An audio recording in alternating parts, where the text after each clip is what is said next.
Alright, here's a quick review on my M14 Airsoft rifle from DMR. Got it from evike.com. Decent shipping time, especially since it was New Year's now. Right. Quick notes. It might have just been this rifle, but I had to switch out the bottom and side rails because the bottom one was different from the sides, and I couldn't attach the bipod on the bottom one, so I just switched them out. That might have just been mine. Not a big deal.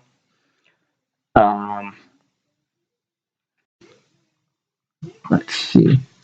Muzzle brake. It comes with the orange tip pre-installed. That's easy to do. To switch out.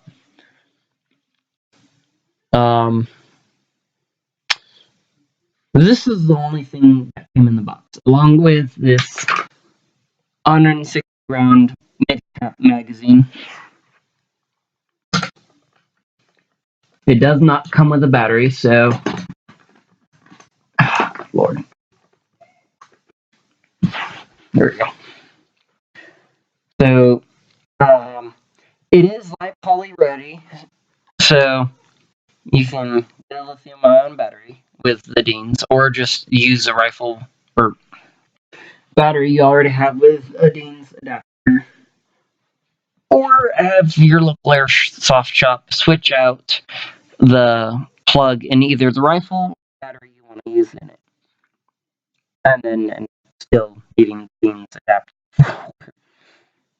to charge it. Or, like I said, go with lithium-ion. They recommend out of the box a 7.4 volt lithium-ion, which produces in between 15 and 25 rounds per second, which I've been told in the airsoft world isn't too bad.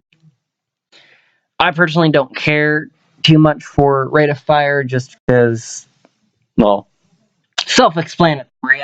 I'm using it as an actual DMR, designated marksman rifle. So I care more about how long the battery will last, and then rate of fire.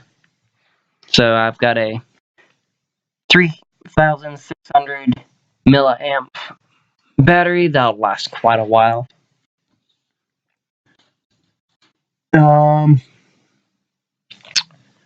There are a couple things you gotta kind of work around if you use a brick type or larger battery. This shouldn't fit, but it does, and I can show you in a video how I got it to fit. It can accommodate up to an 11.1 volt live poly, or it says an 8.4 volt large type battery, but I'm not too sure about that exactly. Safety does work.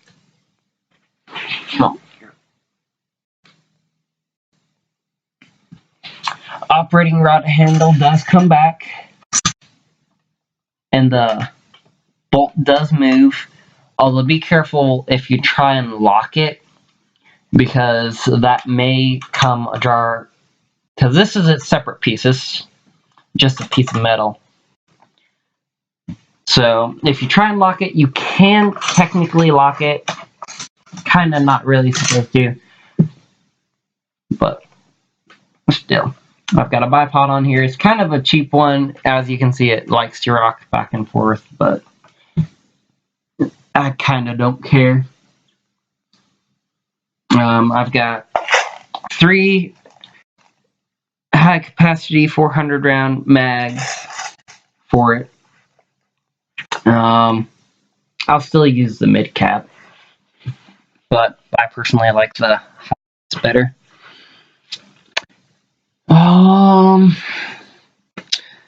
cheek riser on the rifle over here, I can't seem to get it to move with any ease, even though it is adjustable. That may just be this rifle, along with the rail mount, or the rails.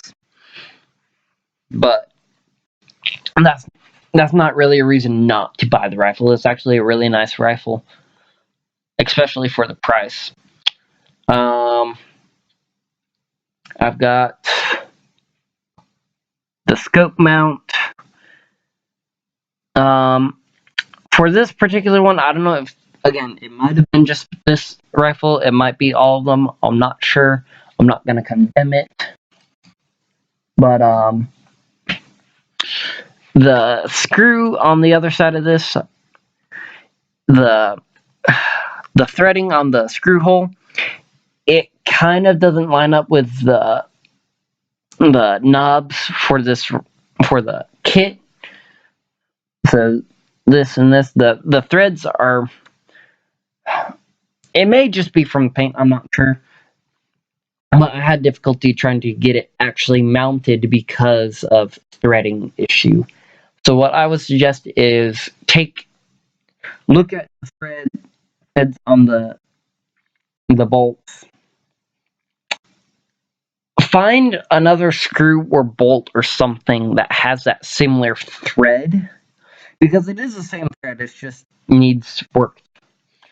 But use that to kind of get the paint out from inside, because if you're not careful, you can damage the tip of the one, and then you either have to rethread it or it's a nightmare. The scope is a 3-9 by 40, 3-9 by 40. The scope, it works rather nice. We got done aiming it or sighting it in earlier. So,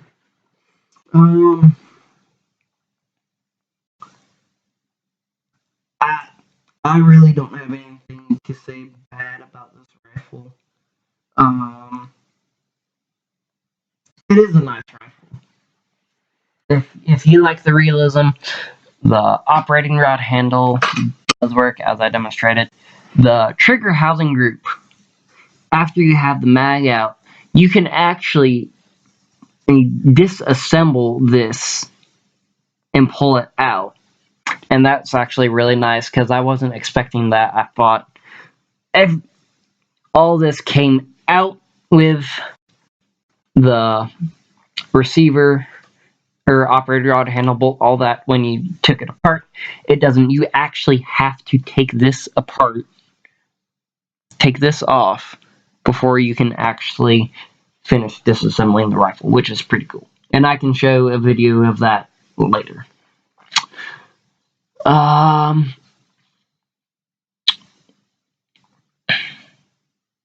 The rear sling mount back here, make sure when you put it back in, it's angled back when you try and do the screws in, because you do have to take the butt plate off to get to your battery. So, to prevent accidentally screwing up the threads on that, make sure you've got it angled back, so that it's kind of like that, right there. I don't know how well you can see.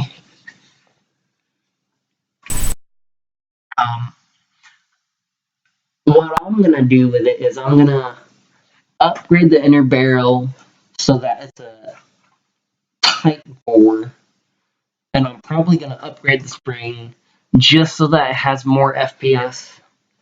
Like I said, I've got an 8.4 volt nickel plate battery that will last for days.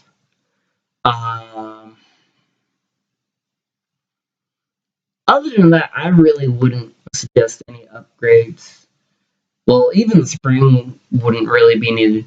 The only reason I'm going to do it is because right now I'm using standard 20-gram bullets or pellets.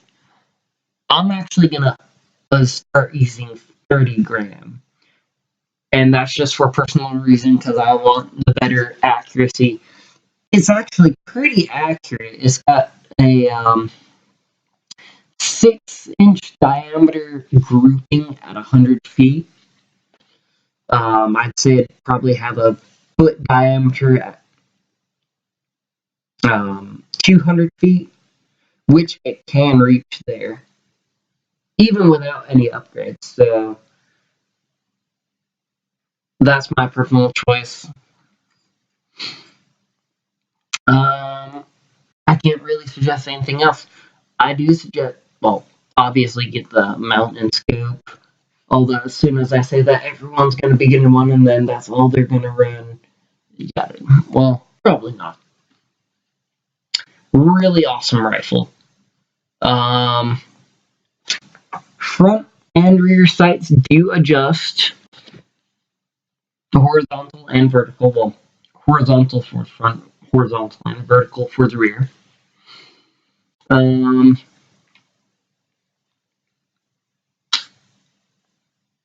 Yeah, I can't really suggest anything else. Large. I'm not sure if I mentioned it, but they do recommend on the 8.4 volt battery a large type, not a brick, because that is what this is. This is a brick type, and without having to do a couple, well, really one thing that I did to get it to fit, but the brick, it is just barely too big by like a couple millimeters, and it is aggravating. Although I can show you how to get it to fit. It's not too bad. Just like this assembly with rifle, it's actually not too. It's really easy because all you got to do is just take this clip out, pry it off with a screwdriver. Careful when you do that because it can go flying somewhere and hit someone in the eye or something. I hate that movie. But some videos say you've got to take this off. You honestly don't have to, unless you're doing something with the barrel, because really you just take that pin off, and then what I'll do is I'll lift this up, slide it back, and then pick it up. So, but this may be to where it's butted up against, because I adjusted that. So,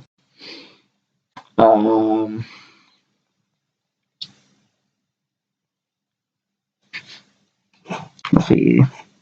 The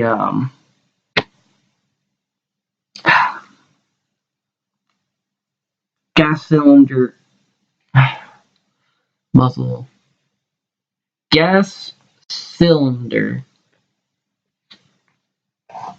actually it comes out, but it doesn't really serve any purpose. It just holds that there and is for that little bit more realism. Let's see how. Oh, all right.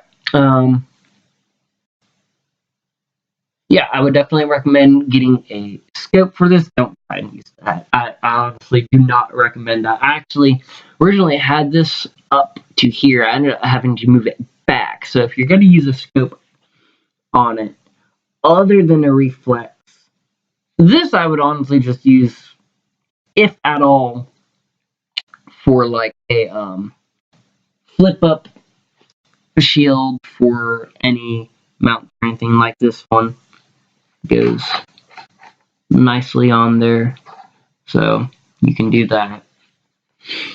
The great thing about this rail is it's actually arched so that you can still use the iron sights, which is, it works. It is quite nice actually. So, and for any ROTC nutheads like myself, you can actually use this for practicing rifle drill. Obviously with the magazine out, but yeah, I'm gonna have to do a video on that because, well, the M14 and is actually based off of the M1. Not this one exactly, because it's got a pistol grip instead of the traditional stock grip. But you just use the small of the stock as the small of the stock, and it works. It's kind of awkward to try and do it for those purposes, but hey, I get to practice rifle drill again. Yay. Alright, well, hopefully I haven't bored you yet to this point. I'll try to get more videos up, especially with this rifle. I may eventually grab a GoPro and do some of those, which would be pretty cool. So, alright, well, I'll catch you next time. Don't forget to wear full seal eye protection and face mask, especially if you are under the ages of 18, because it is mandatory in most states, I presume. Don't forget to have your rifles in a sealed gun bag out of public view, especially with how it is today. Don't forget to charge your batteries, your lithium ion. Do not forget, you cannot leave these alone. If you're going to charge them and not pay attention, well, if you're going to charge them, be somewhere close by. They don't take long to charge anyway, so.